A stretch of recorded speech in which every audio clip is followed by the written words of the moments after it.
The following content isn't owned by me, it is owned by Toei.Inc. and Bandai. I claim no ownership to the material discussed in this video. Hello everyone, this is Mr. Toku. We're going to be doing the second part of our Kamen Rider movie month, which the trilogy films, whatever the hell they're called, in Kamen Rider Zeto. So let's get started. With the opening, it's like at the end of the movie, when there's like credits, you can hear, I love this song, it's great. I have it on a playlist, it's just fantastic. Go listen to it. The name's right there. I don't want to get a copyright claim, but anyway, moving on.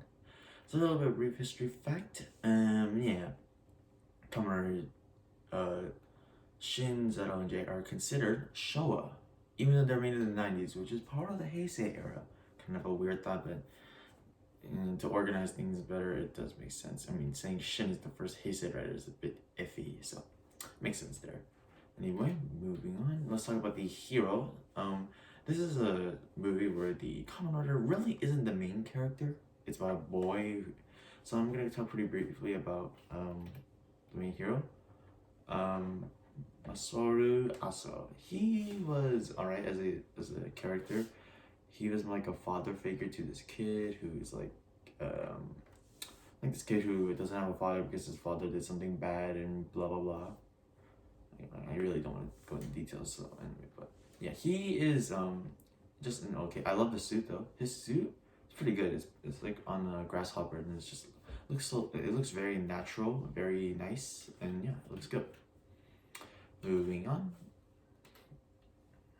This is more where the main characters and supporting characters come in, because these three are pretty damn important in this story. So the one with the yellow shirt, the boy, who is Akamaru in Die Ranger. He's great.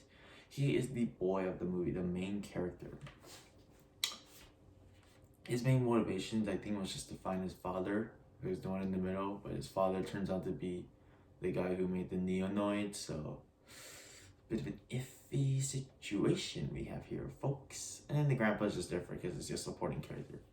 And then we have his sister, who is just, there, and her squad of Kenji Oba, and I don't know the other two. Alright, this is the villains of the show. We have Dora, the father, and then Dora's monster father. Dora is creepy as hell. Creepy. And they come back in Decade, I believe, as like one of the villains, and that's cool. And the father created them, and they think they're better than humans because they are cyborg. And yes, Zeto is a cyborg. This is still Showa, and people love people being the cyborgs. So yeah. Moving on to his power-up form when he fuses with Zeo. So he turns red. Yeah, he turns red. I kind of like that, and it's if you turn like green, like even like a Zeto's green. I mean, it makes more sense. But oh, moving on.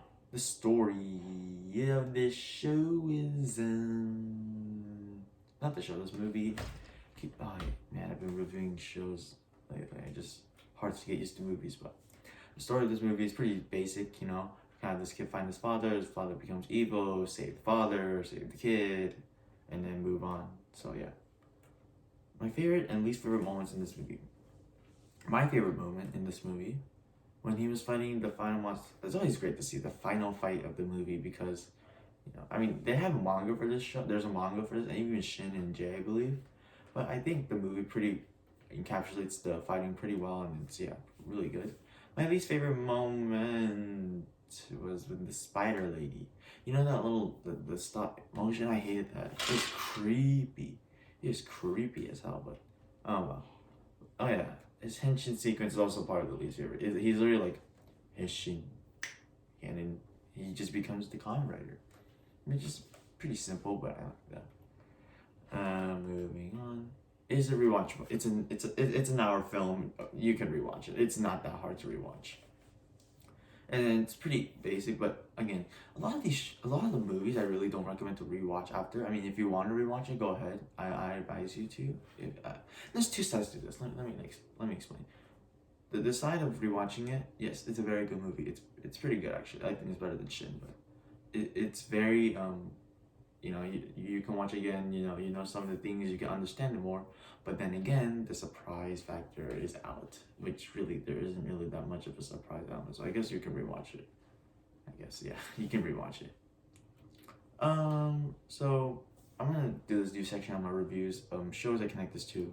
The show I connect this is Hibiki, Kamen Rider Hibiki. This movie really reminded me of Hibiki because we have this kid Hiroshi, and then we have Asumu. Like they're basically the same. They're like have their own goals. So Asumu wants to be a man, bigger man. Hiroshi wants to find his father, right? And then we have like father figure Kamen Rider, in this case Hibiki and Zero, who try to help them to their goals and whatever. So yeah, that's mainly why I put the connection there. But the story is not the same really. It's just this is right. Anyway, to finish out the ranking, I put this in at an 8 out of 10. It's a pretty good film actually. It's very entertaining, very good. Yeah, overall pretty good film. Alright, so that is it for today.